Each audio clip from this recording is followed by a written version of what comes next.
Hello, BookTube. Recently, I raised two subjects on this channel and just asked you all what you make of them. I love to do that. I get flooded with comments because you can leave comments in the comments field, but I also leave my email, so you can email me with expanded comments or whatever. And that's great. It's like having a conversation. It's so much fun. And of course, I mean to expand that more to Voxer than I do, but even so, the written stuff is fine. One of those topics that I threw out there was something that I had seen from friends of mine, and then I saw it on social media, and Sean the Book Maniac and Greg at Supposedly Fun, a few other people on BookTube mentioned that this pandemic crisis that we're all caught up in has been sapping their will to read. That this source of comfort has not been there. Just they haven't been able to concentrate, just haven't felt like doing it.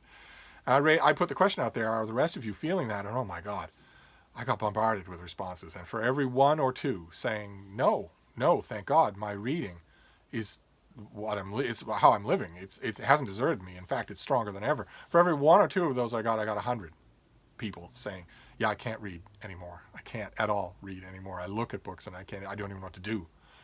I just keep refreshing the newsfeed on my phone over and over again. And that was heartbreaking. That was really heartbreaking. My natural response when I saw all of those was, well, let me send you books. I can't do that. I can't do that. The post office is going to continue to run, I think. But the idea of going to the post office, either on the street with a bunch of other people or on, God forbid, public transportation, in order to mail books, that is the ultimate in a frivolous outing. That is the thing we should not do. We should not be doing. Stay at home. Just stay at home. Don't do anything. The dog has to be walked, of course. You need a little bit of exercise outside the house. You need a little bit of fresh air. But other than that, you need to go to the grocery store every once in a while. But other than that, nothing frivolous, nothing. Stay at home. Stay inside. So trips to the post office to mail you all books are out of the question. So it's heartbreaking for me to read how many of you... I mean, more books probably wouldn't help, right? If you're not reading, then you're not reading at all. But even so, that was heartbreaking, and I don't know what to do about it. I wish that I could help. And it hasn't happened to me yet, and I'm dreading that it will. It hasn't. Books are still everything to me. That hasn't left me yet. And hearing from so many dyed-in-the-wool, die-hard readers that it has left them or receded quite a bit is making me worry that it will happen to me down the line. I don't know. I will report. But the other subject that I raised was communal in a way that we can be, which is writing. I raised the idea of doing a writing group for April.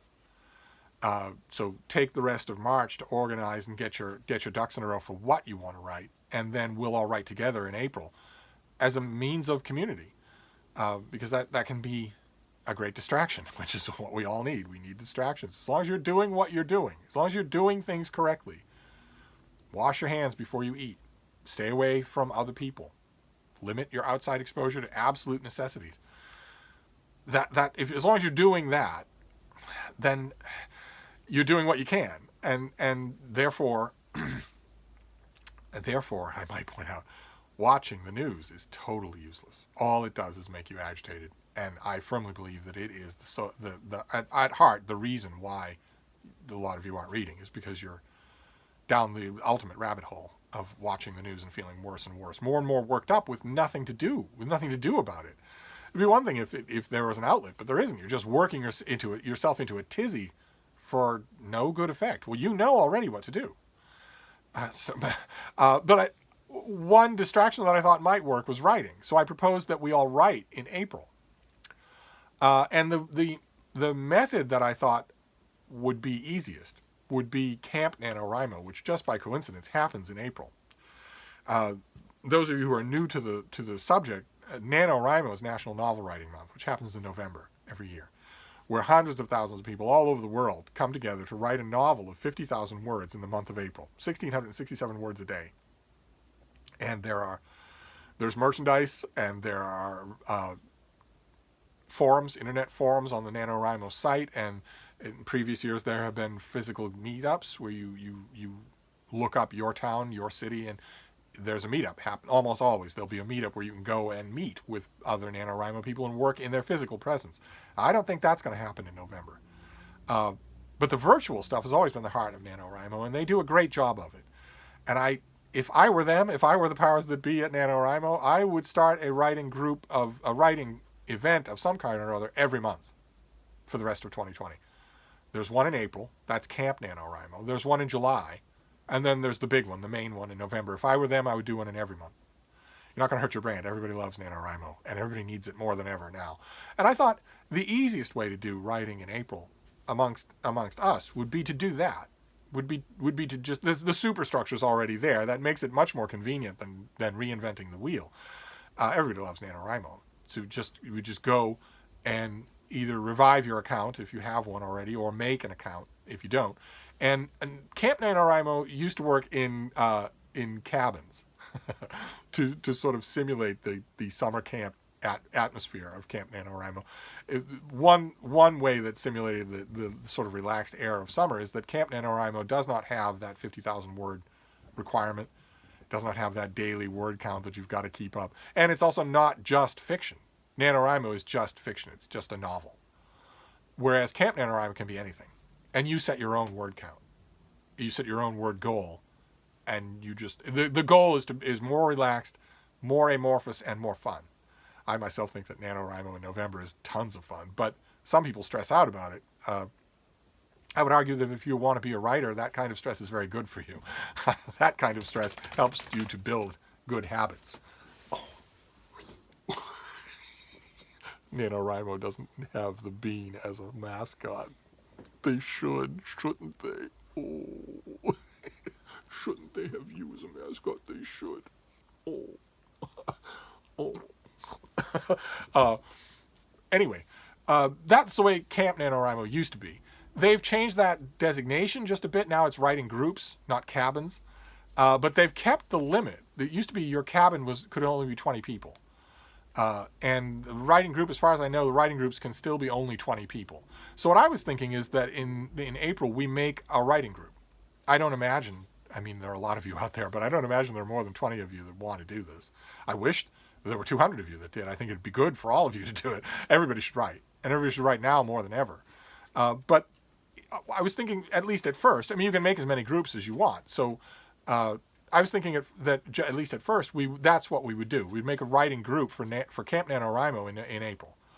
So if you want to sound off in the comments field, if you're interested in that, if there are 20 of us, then we can make our own group. I can go over there and make one today.